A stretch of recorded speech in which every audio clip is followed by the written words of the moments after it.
Ladies and gentlemen, today I want to speak directly to the hearts of those who have ever felt misunderstood, overlooked, or even abandoned because of their kindness. This isn't a conversation about fault, but about understanding the quiet struggles of people who wear their hearts on their sleeves, who believe in goodness and who sometimes find themselves alone because of it. Kindness is one of the most beautiful attributes a person can have. It's a quality that has the power to heal, to unite, and to inspire. Nice people are often the ones who go out of their way to make others feel valued and seen. They are the ones who say yes when no one else will, who show up when others disappear, and who give generously without expecting anything in return. But let me tell you something about kindness. It has to be balanced with wisdom. Without boundaries, kindness can shift from being a gift to becoming a burden. Nice people often struggle with the idea of saying no. Somewhere deep inside, they may feel that refusing a request is selfish or unkind. They believe their role is to always be the helper, the supporter, or the problem solver. And while this mindset stems from a good heart, it can lead to exhaustion, physical, emotional, and mental. Think about this: when you pour water from a jug into several glasses, what happens if you never stop to refill the jug? Eventually, it runs empty. Nice people are like that jug. They keep pouring their energy into others, into relationships, work commitments, and family responsibilities without stopping to replenish their own reserves. And when their well runs dry, they're often left alone to figure out how to refill it. But it doesn't stop there. When people become accustomed to your constant giving, they may begin to take your kindness for granted. What once felt like appreciation can sometimes turn into expectation. And when the nice person finally says, "I can't do this anymore," they're met with confusion, or worse, resentment. You see, kindness without boundaries teaches others the wrong lesson. It unintentionally signals to people that your time and energy are limitless, that your needs don't matter as much as theirs, and that you'll always be there regardless of how you're treated. This dynamic is not sustainable, and over time, it can lead to feelings of being unappreciated, taken advantage of, and ultimately alone. But here's the truth: boundaries are not walls meant to shut people out. They are bridges that help protect the integrity of your kindness while preserving your own well-being. Boundaries allow you to give from a place of abundance rather than depletion. They teach others how to value and respect your time, energy, and emotions. So how do you begin setting these boundaries? It starts with recognizing your own limits. Ask yourself, what do I need in order to feel whole? What do I need to maintain my energy, my peace, and my joy? Once you understand your needs, communicate them clearly and kindly. For example, instead of saying, "I can't help you," say, "I'd love to support you, but I'm not able to right now. Maybe I can help in a different way or at another time." This shift may feel uncomfortable at first, especially if you spent years putting others first. You might worry about disappointing people or being seen as selfish. But remember, boundaries are not selfish, they are acts of self-respect. And when you respect yourself, you empower others to respect you as well. And here's the most powerful part: boundaries don't diminish kindness, they amplify it. They ensure that your giving is intentional, meaningful, and sustainable. They allow you to show up fully present and energized for the people and causes that matter most. And they create space for reciprocal relationships where your kindness is not just given but also received. So to all the kind-hearted people listening today, you are not a never-ending well. You are not an infinite resource. You are human. And the world doesn't just need your kindness, it needs your strength, your joy, and your wholeness.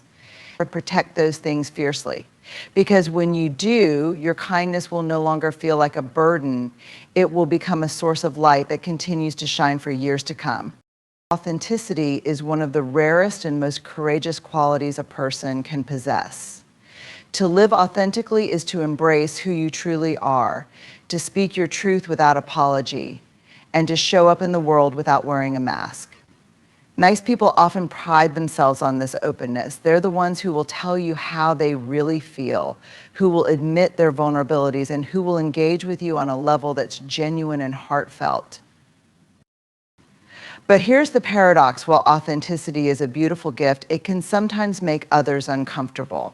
Not because authenticity is wrong, but because it forces people to confront their own fears, insecurities, and guardedness.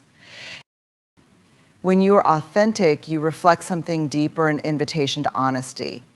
And for many, this reflection feels intimidating. It's like holding up a mirror that asks, are you willing to be as open, as vulnerable, and as real as I am? For those who have spent their lives hiding behind walls of pretense or perfectionism, this can feel threatening. Take, for example, the nice person who admits they're struggling.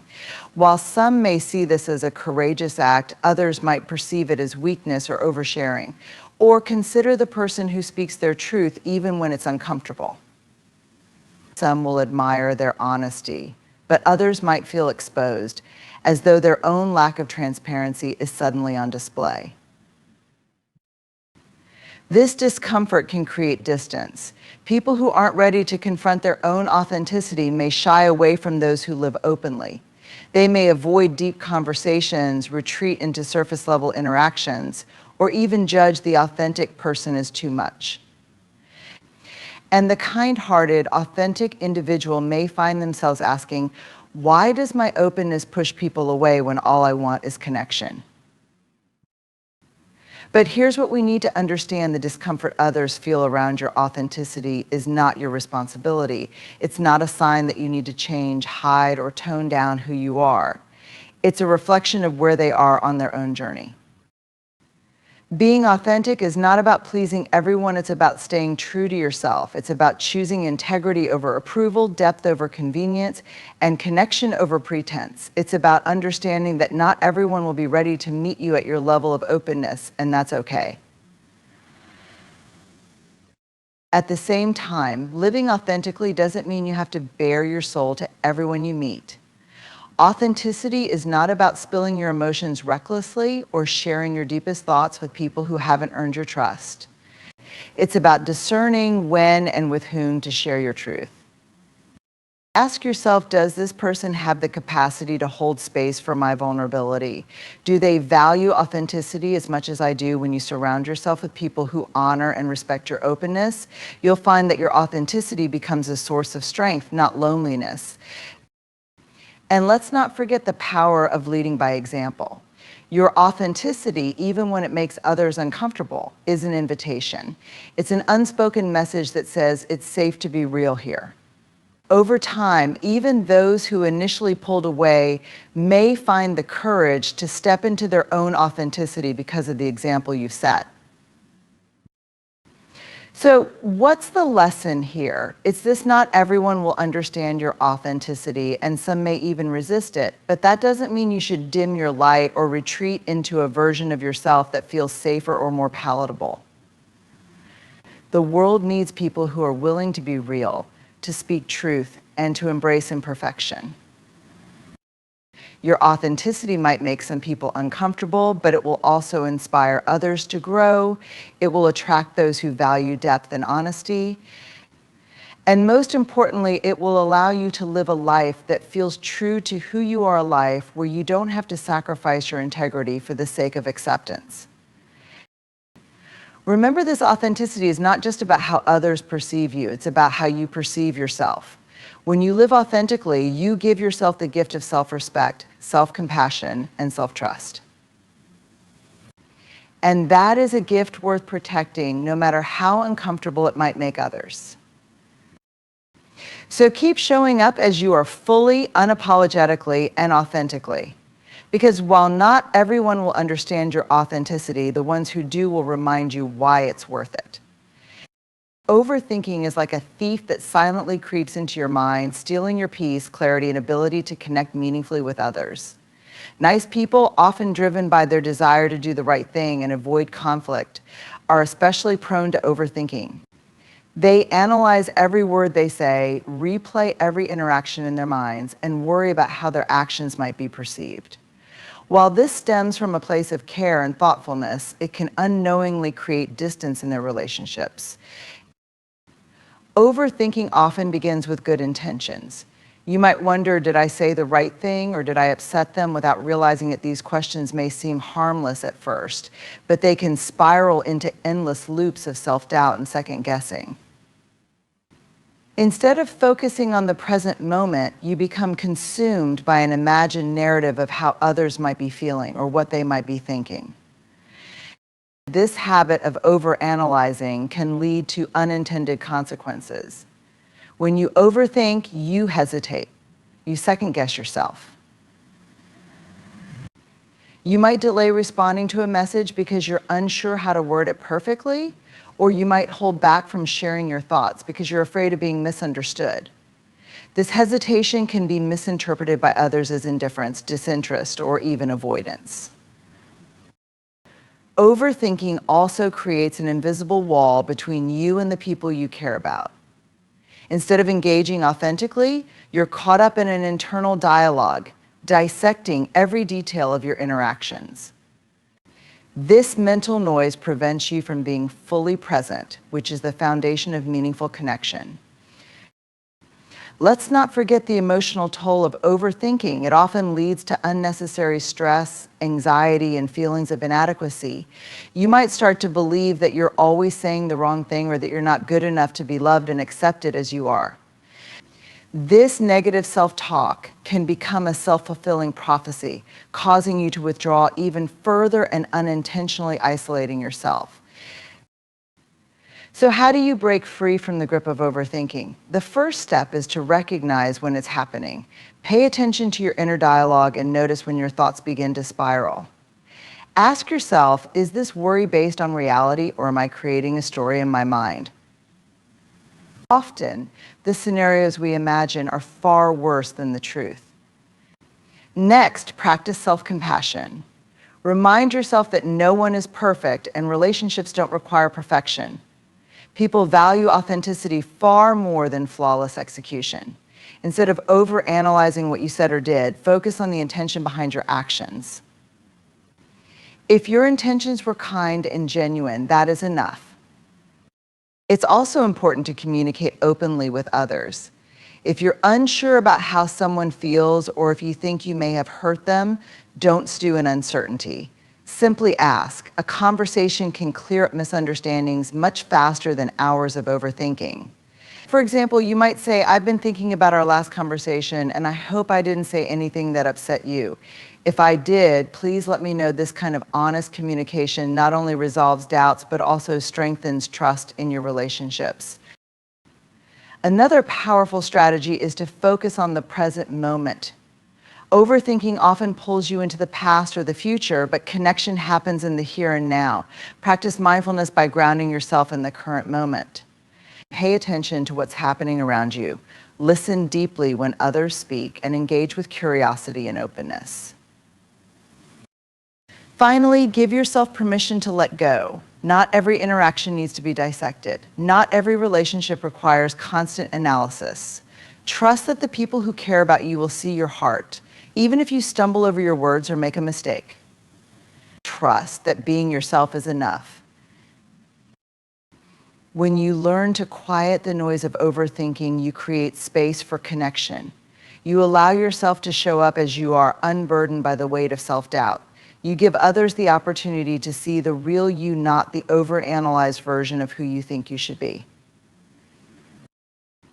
Remember, overthinking is not a sign of carelessness. It's often a sign of how deeply you value your relationships. But true connection doesn't come from perfect words or actions. It comes from showing up fully present and authentic. So let go of the need to overanalyze and trust that your kindness, sincerity, and presence are enough to build the meaningful relationships you deserve. Patience is one of the most admirable qualities a person can have. It reflects emotional strength, a calm temperament, and a willingness to give others the time and space they need. Nice people often embody this trait. They're the ones who wait without rushing, listen without interrupting, and offer understanding instead of judgment. But as beautiful as patience is, it can sometimes be misunderstood. To others, it may appear as if the patient person doesn't care, isn't invested, or lacks urgency. Patience often looks like silence, and silence can be easily misinterpreted. In a world that values quick responses and instant gratification, the act of waiting or holding back can seem out of place. For example, when a nice person chooses not to react impulsively to a conflict, their calmness might be read as indifference. Others might think, why aren't they more upset? Do they even care? This misjudgment creates a gap in understanding, making it difficult for the patient individual to be truly seen for who they are. Similarly, nice people often give others the benefit of the doubt. They understand that everyone moves at their own pace and that not all issues can or should be resolved immediately. They allow relationships to unfold naturally, believing that trust and connection take time. However, this approach can sometimes make them seem disengaged. Friends or partners might misread their patience as a lack of interest, wondering why they're not more assertive or forthcoming. Another aspect of this misunderstanding lies in how patience can appear in moments of emotional difficulty. When someone is struggling, a nice person might choose to support them quietly rather than overwhelm them with advice or interventions. They may hold space, believing that the other person needs time to process. Yet this quiet support can be misread as a lack of concern. People might expect visible, active involvement and fail to recognize the depth of care behind the patient person's restraint. This misperception is compounded by the fact that patient individuals rarely defend themselves or explain their intentions. They often assume that their actions speak for themselves, trusting that others will understand their motivations. But when their patience is mistaken for indifference, this assumption can backfire. Miscommunication arises, and the nice person is left feeling unseen and unappreciated. In social settings, patience can also lead to being overlooked. For instance, a nice person might wait for others to speak before sharing their own thoughts. They might avoid dominating conversations or pushing their ideas onto others. While this behavior stems from respect and humility, it can sometimes make them seem passive or disengaged. Others might assume they have nothing to contribute or that they're uninterested in participating. The burden of this misunderstanding can weigh heavily on patient individuals. They may feel conflicted, wondering if their natural tendencies are being misread or undervalued. Their patience, which is meant to foster harmony and understanding, instead becomes a source of frustration and isolation. This dynamic can be particularly painful in close relationships where the desire to be understood is strongest. Patience is not about doing nothing, it's about doing the right thing at the right time. It's about holding back when needed, allowing space for growth, and trusting the process. But for those who don't recognize these nuances, patience can be easily dismissed as passivity or a lack of care. This disconnect highlights the challenge of being a patient, nice person in a world that often values action over intention. Nice people are often wired to prioritize the needs of others above their own. They are the ones who anticipate what others might require, who step in to help without being asked, and who derive fulfillment from being supportive and dependable. While this generosity of spirit is a gift to those around them, it often comes at a cost. They struggle to articulate their own needs. This reluctance doesn't come from a lack of desires or aspirations, but rather from an ingrained habit of placing others first and minimizing their own struggles. One of the reasons nice people find it difficult to ask for what they need is their deep fear of being perceived as burdensome. They worry that voicing their needs might inconvenience others or disrupt the harmony of their relationships. For them, the idea of asking feels like taking, and they often find comfort in giving instead. Even when they're struggling, they hesitate to reach out, convincing themselves that their challenges are not significant enough to warrant attention. This internal dialogue becomes a barrier to expressing their true feelings and needs. Another factor is the belief that others should just know what they need. Nice people often operate with an intuitive understanding of the emotions and desires of those around them. They anticipate without being told, often going out of their way to meet unspoken expectations. Because this comes so naturally to them, they sometimes assume others will do the same in return. When this doesn't happen, they may feel hurt or disappointed but remain silent, reinforcing a cycle of unmet needs. Their struggle to ask also stems from a fear of rejection. For someone who is kind-hearted and deeply empathetic, the thought of being told no feels personal and painful. It's not just about the denial of the request, it's about what that denial represents to them. They may interpret it as a sign that their needs don't matter or that they're not as valued as they hoped. To avoid this vulnerability, they stay quiet, convincing themselves that they can manage on their own. There's also a cultural and societal component to this struggle. Many nice people are conditioned from an early age to equate selflessness with virtue. They're taught to put others first, to be humble, and to avoid appearing demanding. Over time, this conditioning becomes internalized, making it difficult for them to recognize that asking for what they need is not selfish, it's necessary. They may even feel guilty for wanting something for themselves, as if their desires are somehow less valid than those of the people around them. This difficulty is particularly evident in relationships. Nice people are often seen as easygoing or low maintenance because they rarely voice complaints or demands. While this can make them seem like ideal partners or friends, it also leads to a one-sided dynamic where their own needs are overlooked. They may accept less than they deserve, staying in relationships where their emotional, mental, or even physical needs are not being met. But instead of addressing these imbalances, they internalize the responsibility, believing it's their job to adapt or make do. Even in professional settings, this struggle manifests. Nice people may hesitate to advocate for themselves, whether it's asking for a raise, requesting support on a project, or setting boundaries with colleagues. They worry about being perceived as difficult or ungrateful, so they stay silent, often working harder to compensate for the acknowledgement or resources they're not receiving. This pattern can lead to burnout, resentment, and a sense of being undervalued, yet they find it challenging to break the cycle. When nice people do muster the courage to ask for what they need, they often do so apologetically or indirectly.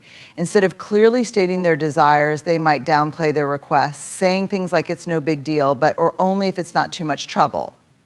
This approach reflects their discomfort with being assertive and their deep desire to avoid imposing on others.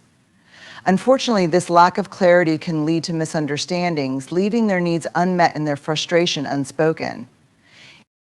Their inability to express their needs isn't a lack of awareness. Nice people are often acutely aware of their desires and struggles. But their internal barriers, fear of rejection, guilt, and a lifelong habit of prioritizing others keep them from voicing these truths. Over time, this suppression takes a toll.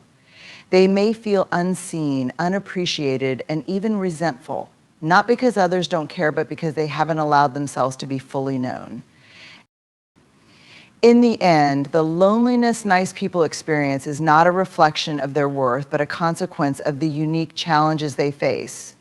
Their kindness, authenticity, patience, and empathy are treasures, yet these traits can be misunderstood or undervalued by others, and even by themselves. By recognizing the patterns that isolate them, they can begin to set boundaries, ask for what they need, and cultivate connections that honor their true selves. The path forward lies in embracing their worth without apology, understanding that they deserve the same compassion they so freely give. Loneliness is not their destiny, authentic connection is.